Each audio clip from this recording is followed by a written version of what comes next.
Welcome to హైకో properties. ఇప్పుడు మీరు చూస్తున్న ఈ యొక్క హౌస్ వచ్చేసి కమర్షియలీ సెటర్స్ ఉన్నటువంటి హౌస్ అండి. మనకు రాంపల్లి హైదరాబాద్లో లొకేటెడ్ అయింది. దీని సైజ్ వచ్చేసి 84 స్క్వేర్ యార్డ్స్ అండి. 1550 అంటే 1550 సైజులో ఉన్నటువంటి ప్రాపర్టీ అండి. మనకు 1500 ఎస్ఎఫ్టీ వస్తుంది, అంటే 1500 ఎస్ఎఫ్టీ అయితే కన్స్ట్రక్షన్ ఏరియా వచ్చిందండి. 3 షట్టర్లు ఉన్నాయండి, 12x12 సైజెస్ ఉన్నాయి. అలాగే గ్రౌండ్ ఫ్లోర్లో వచ్చేసి మనకు షట్టర్స్, తర్వాత ఫస్ట్ ఫ్లోర్లో వచ్చేసి 1 BHK ఉంటుందండి.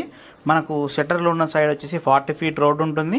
అలాగే ఇంటి ముందు ఉన్న రోడ్ వచ్చేసి 30 ఫీట్ రోడ్ ఉంటుందండి. సౌత్ ఈస్ట్ కార్నర్ అండి. మనకు సౌత్ సైడ్ షట్టర్స్ వస్తాయి, ఈస్ట్ సైడ్స్ వచ్చి హౌస్ వస్తుందండి. 1 BHK హౌస్. లోపల పెయింటింగ్ వర్క్ అంతా కూడా చాలా ఎక్స్ట్రాడినరీగా వచ్చిందండి. ప్రైస్ వచ్చేసి 82 lakhsగా చెప్తున్నారు. ఇంకా కూడా తగ్గిస్తారండి. ఇంట్రెస్ట్ ఉన్న వర్స్ మనకు నెంబర్ కాంటాక్ట్ చేయొచ్చు, 7989363861 అండి. అలాగే